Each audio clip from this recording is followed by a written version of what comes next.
மீகா 4:13. Zion குமாரத்தியே, நீ எழுந்து போரடி.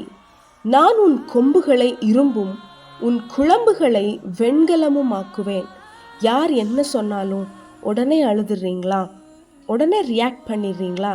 இன்னைக்கு ஏசப்பா நீ போர் அடிக்கிறதுக்கு தான் உருவாக்கப்பட்டிருக்கிறா என்று சொல்றாங்க. நான் உன்னை இரும்பும் வெண்கலமுமா வைத்திருக்கிறேன். ஏசப்பா கிட்ட கிருபை கேட்கலாமா? ஏசப்பா, என்ன நடந்தாலும், கஷ்டம் வந்தாலும் சரி, இல்லை ரொம்ப சந்தோஷம் வந்தாலும் சரி, நான் ரொம்ப ரியாக்ட் பண்ணக்கூடாது, உடனே அழுதுறக்கூடாது, உடனே ரொம்ப சந்தோஷப்பட்டுறக்கூடாது.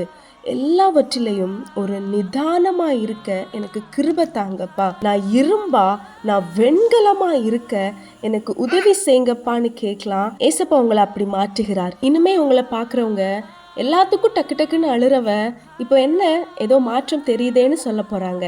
ஆமென்.